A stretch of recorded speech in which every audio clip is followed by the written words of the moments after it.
How's it going, everyone? It is Andre Williams, and over here we talk stocks and we focus on one thing.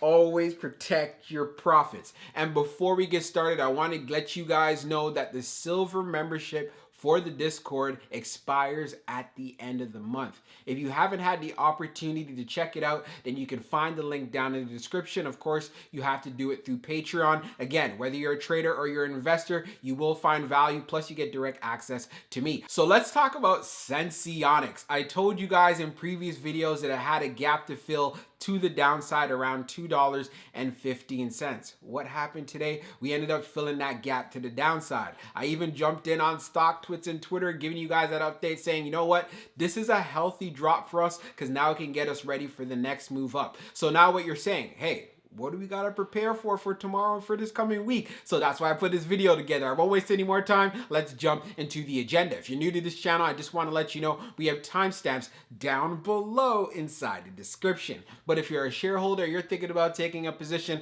I highly suggest you watch this full entire video. So the first thing we're gonna go over is a technical analysis. We're gonna be taking a look at the overall price action. We want to know support. We want to know resistance. We want to know what it looks like in the bearish case scenario and as well as in the bullish case scenario. And then we're going to go on Fintel, taking a look at the recent institutional ownership and short interest information. The reason why this is important, because it does have an impact on the way the stock performs. And then we're going to be taking a look at the order flow distribution. We want to know the buying and the selling behavior on the retail side and as well as on the institutional side. And then when all of that is done, we'll be going into the final thoughts and as well as some more details. So let's get to it. So we're going to do a technical analysis for Senseonics. Let's see how it performed on the day. So it ended up closing at $2.38, being down 8.46%.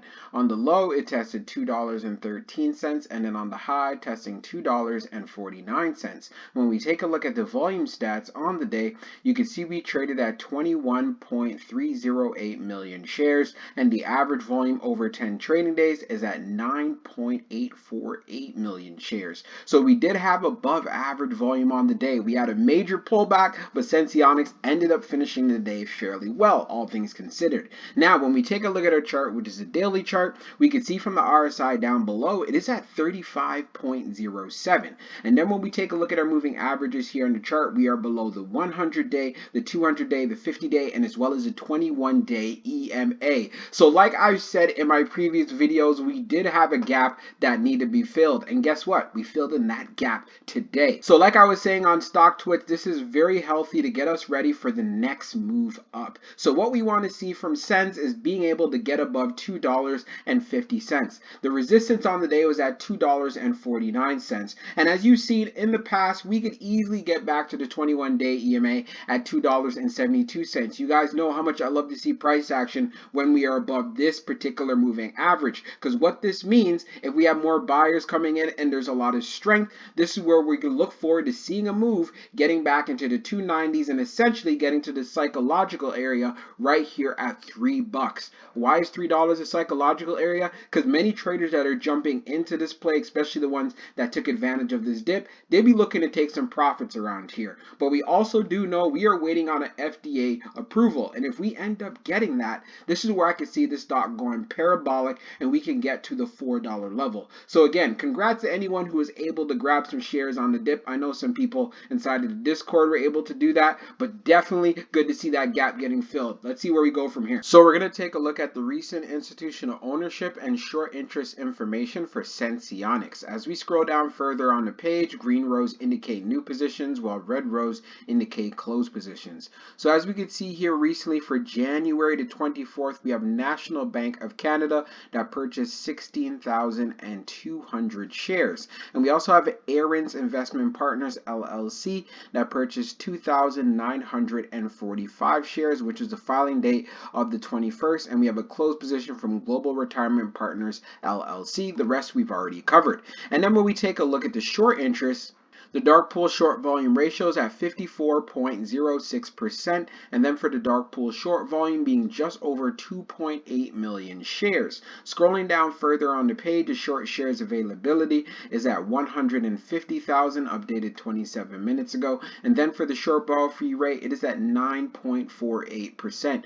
When we take a look at the history of the short volume, we can see for the close of the 20th, it was at 43.37, and then for the close of the 21st, it was at 54.06. So one thing that is very clear, Senseonics does have short squeeze potential, and it'll be very interesting to see what the numbers will be later on in the evening, but one thing is for sure, we're going to continue to have volatility in these markets. So now let's move on to the order flow distribution. Now let's take a look at the order flow distribution for Senseonics. So we see here on the inflow is at 8.48, and then on the outflow it's at 7.89. So we end up having an inflow day. Taking a look at the breakdown, on the large it was at 0.23, on the medium it was 4.88, and then on the small it was 3.37.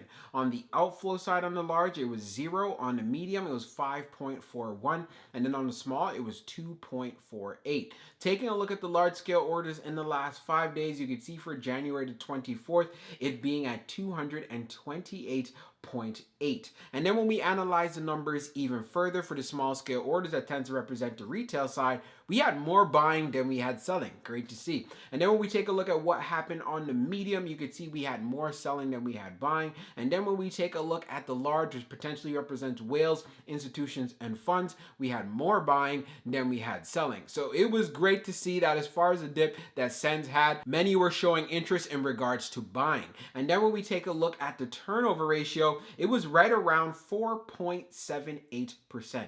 And you know what? This is up there, but it's not too bad for a stock like Senseonics. We know already many people are inside of this play for this FDA approval. So just keeping that in mind, plus you have traders wanting to take advantage of the volatility in the play. This is why you're going to end up having these particular kinds of numbers. So let's jump into the final thoughts and we'll go over some more details as well. So for my final thoughts for Senseonics, it was great that we were able to fill in that gap today when we had that market pullback. It also gave the opportunity for many retail investors to also build out a position. Also, shout out to some of the members inside of the Discord that took advantage of that dip when Senseonics got to 213. They asked me, Dre, what are your thoughts? I'm like, you know what? Things are looking really good. And as you could hear, even my daughter's excited in the background about the dip we had in Senseonics. But to give you guys a good idea in regards to the price though, we know we have a psychological area right around $3.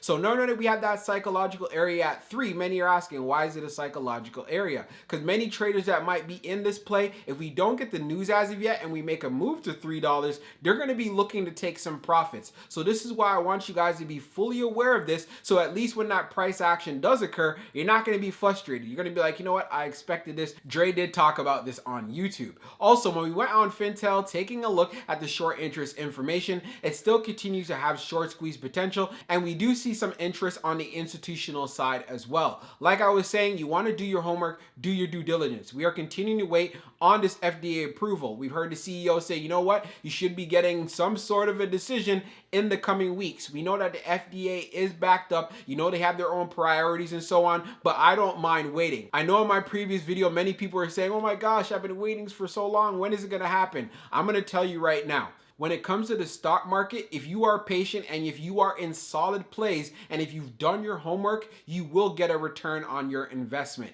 You just cannot expect to put money inside of a stock and get your money right away. This is not a casino here. Stop treating it that way. If you don't want to be inside a play or you want to be in a play that actually moves a lot faster or is a lot more volatile for you to make some more money, then again, explore those opportunities. If that fits your personality and what you're looking for, then do everything you can to make sure you're successful at it. But aside from that, I'm still going to continue to be an investor in Senseonics, and I'm going to continue to have my high conviction, and it's part of the reasons why I don't plan on selling out in this play whatsoever. So let's see what happens. I hope you enjoyed this video, and we'll be talking real soon.